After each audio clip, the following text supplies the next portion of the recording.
What's going on, everybody? We're back for the Real Housewives of Potomac, Season 5. I believe this is episode 13 review. Jumping right into it. So, right quick, I'm not talking about Giselle and Jamal's fake relationship. I'm not doing it. I'm not going to waste my time, nor your time. Moving on. So we got her out the way. Let's get Robin out the way. So Juan goes ring shopping with what's her name, Giselle.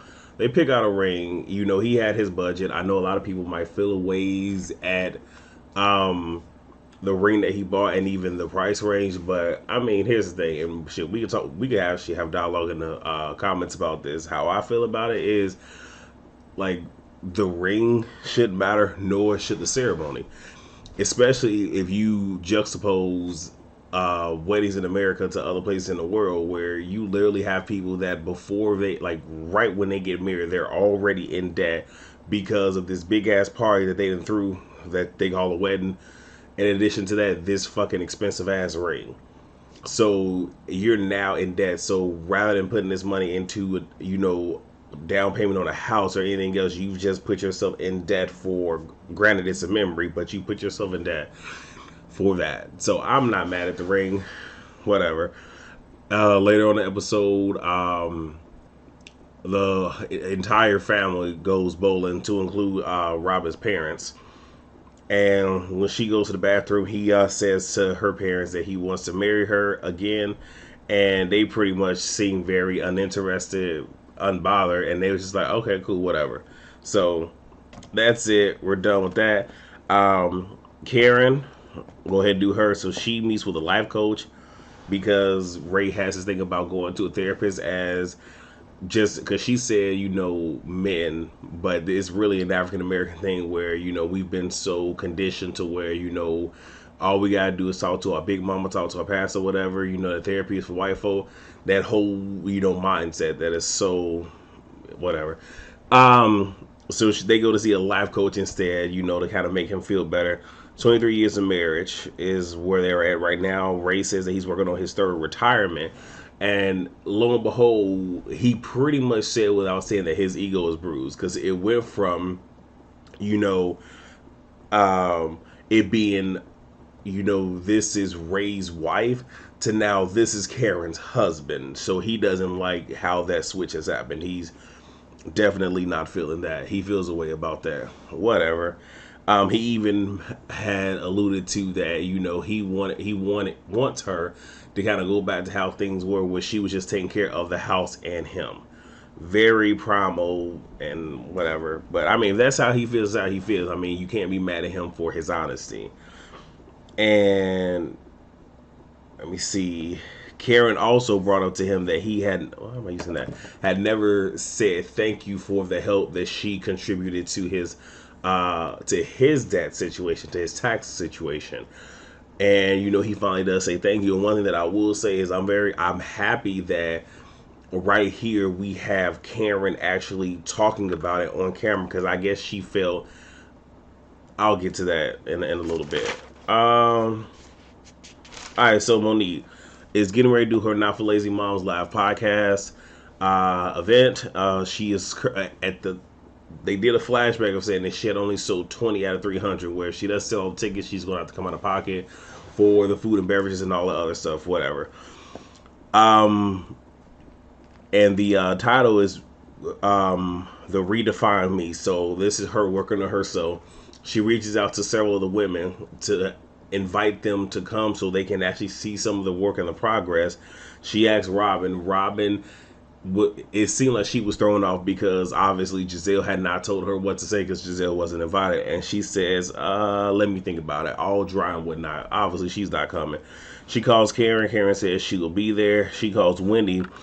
And Wendy, on her high horse, said, the last time we talked, you had no remorse. I can't come to an event knowing that someone is still hurting. Despite the fact she is saying that she is remorseful and she's working through things, but okay. And I think what it is like, I would have disrespected Wendy more had she said, you know what, I've sided with these women over there. They don't like you, so I don't like you. I'll respect her more if she did that, but she didn't. So I think that is, oh, okay. Well, then actually we get to the actual event. So Monique tells her MC that they will not talk about the physical altercation. And again, like I said, I'm a words guy, so words do mean something. We'll bring that back up in a second. Karen is sick, so she wasn't able to come. Monique does feel ways about that, but if you watch the after show, she pretty much got over it and was just saying that she was in her feelings and whatnot. So that's really all that was. So Monique talks about growth and not being able to apologize. And she's actually talking to Ashley and saying that she has definitely grown, and it sucks because she wanted to apologize, but once she had gotten to this point of wanting to make the apology, well, now there's this legal action, so that right there is null and void. And obviously, she really shouldn't be talking to her and let the lawyers do what the lawyers do. And what we learned in this episode, that it had only been 2 weeks, and that's by the admission of Robin. So it's and one thing that I'm gonna wait because I'm gonna come back to that. Disregard that. So Ashley mentions since Monique had brought up the legal thing, Ashley mentions that Karen has said that if it was her, she would press charges. So she did say that Candice had asked her, what would you do? She said, if it was me, I would press charges. Again, back to the whole word thing.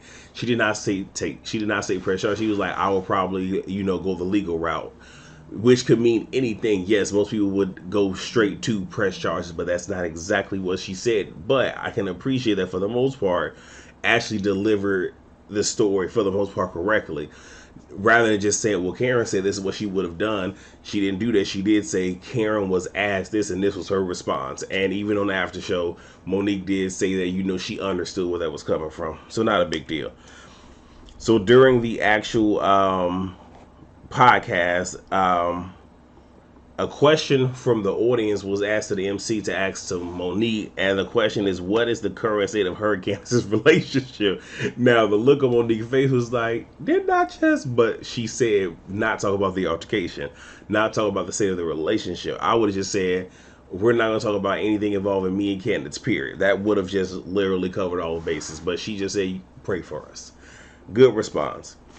And I think that just brings us to, so this brings us to Wendy's event. So before the event, and as you can see, I really had nothing to say about Candice, because if we're going to be honest, Candice really did not have nothing to contribute to this episode other than being a part of an ensemble cast. So Candice, oh my gosh, I totally missed that. Well, in here, maybe I didn't write it. Oh, I did write it down. I guess I looked over because Wendy is forgettable. So before the event, Wendy is called Wine with Wendy. She wants all the girls to come, but Monique is not invited because again, she keeps harping on this. Can't invite someone that's beating up on women, blah blah rah rah.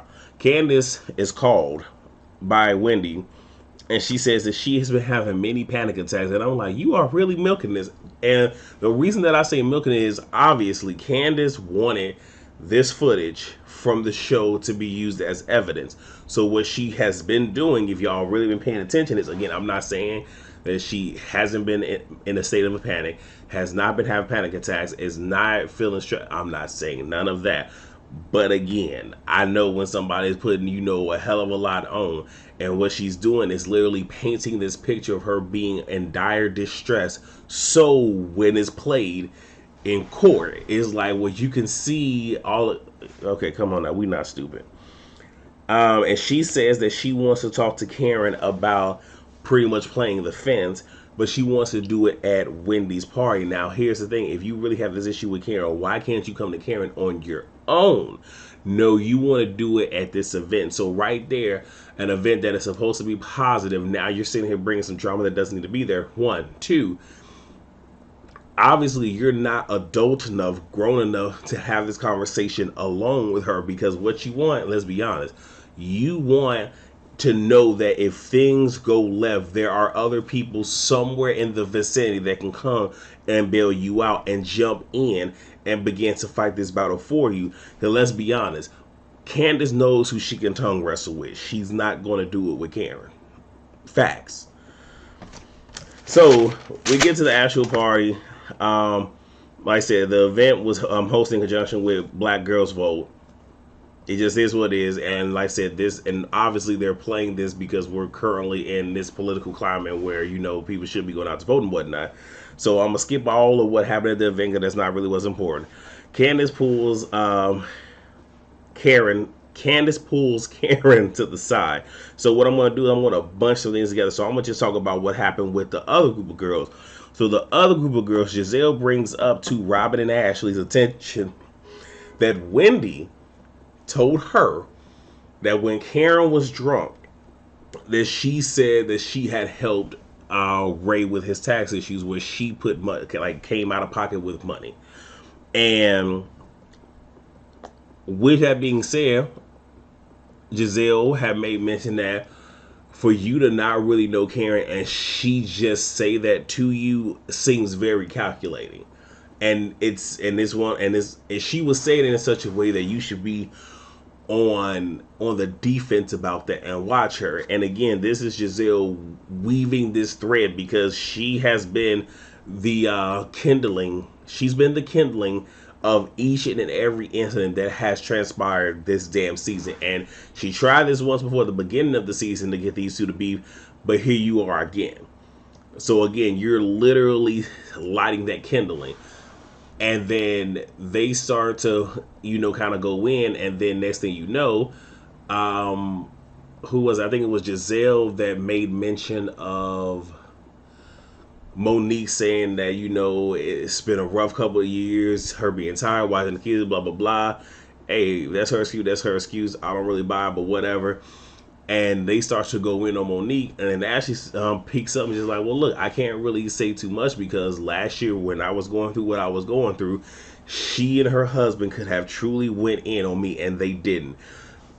So pretty much, if you recall last season, yes, Ashley did sit here and carry this whole thing of, Monique drinking and driving, and that, and then also putting the whole. I'm not sure if she had also put the miscarriage in there, but the whole drinking and driving thing that came from Ashley. So what Ashley is saying is, I did wrong by this woman, and she had every right to come for my neck, but she chose not to. So because of that, I'm going to stand by her.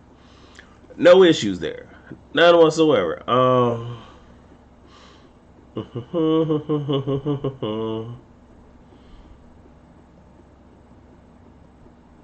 And yeah, I was just trying to make sure that I said all that. But what I found to be funny is when Giselle kind of sparked another little fire with Wendy, trying to make it seem like, yeah, Karen is just using you. Now all of a sudden Wendy feels that, well, let me go check on Candice. Why do you need to check on a grown woman? Why do you need to check on two grown women? Yes, this is your event. You are the hostess, and you need to make sure that everybody is okay. But if they are having a one-on-one conversation, why are you inserting yourself?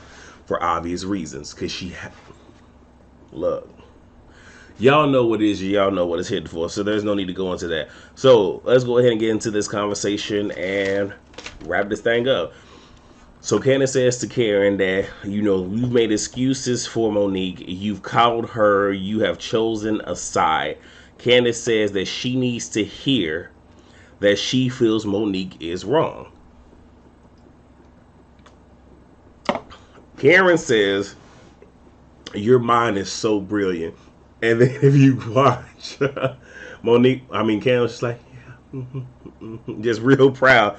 And she says, and powerful, but so is your mouth. And Candace was just like, oh, that was beautiful. Got it together right quick. And she says she doesn't like that Candice is telling her to be against Monique. A year ago, she says to her, I coddled you, I protected you. I don't agree with everything you said and did, and I am doing no more for her than I've done for you. And she pretty much told her, you will not tell me what to say or what to think. So then this when Wendy brings her, yep.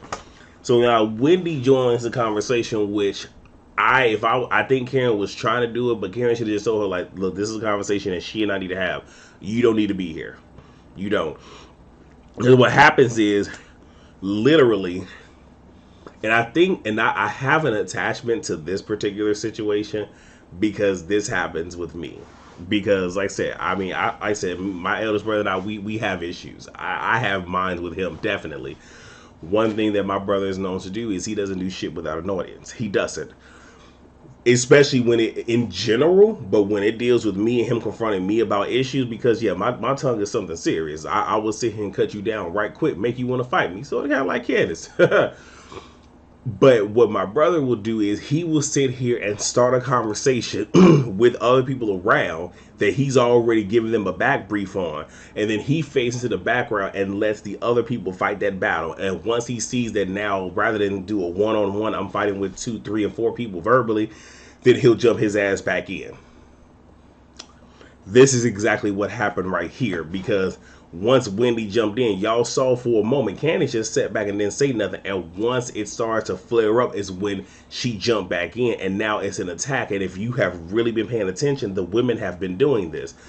The green-eyed gremlins have been doing that when it came to Monique and to Ashley, and then Wendy jumped in and did it. So now Wendy is in here, and now it's a 2-on-1 in terms of them going at Karen. You can't convince me otherwise.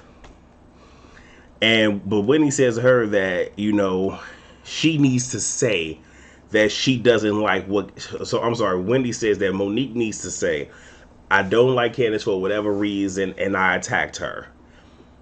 And I'm sorry. And then she also says that Monique has tried to defend her actions by saying that a drink was thrown on her, and it wasn't. No, yes, a drink was thrown on her. And if I'm not mistaken, I believe the drink came from Wendy's hand. But okay, I digress, because it really doesn't matter. It's a moot point at this point. Karen feels that they want her to abandon Monique, and she will not. Wendy says that they want her to hold her accountable, which is what she has already fucking done. And if you watch the episode, every time they keep showing Karen saying to her, you fucked up. Excuse me. This is not acceptable. And Karen says to Wendy, for you to be so intelligent / educated, you sure sound ignorant. When I tell you that hit Wendy and she had a pause because she didn't have not a comeback, the shit was beautiful. And that's pretty much where it all ended. They gonna agree to disagree. That is the end of the episode. I really hope that they hurry up and dead this issue when it comes to the fight. Because, we're really going to a place that we really need to go. And this is really becoming tiresome. But I believe next episode they're getting ready to go on their cast trip, so we'll see how that all plays out. So let's keep the conversation going down in the comments. Please rate, comment, subscribe, and share, and I'll see you guys on the next video.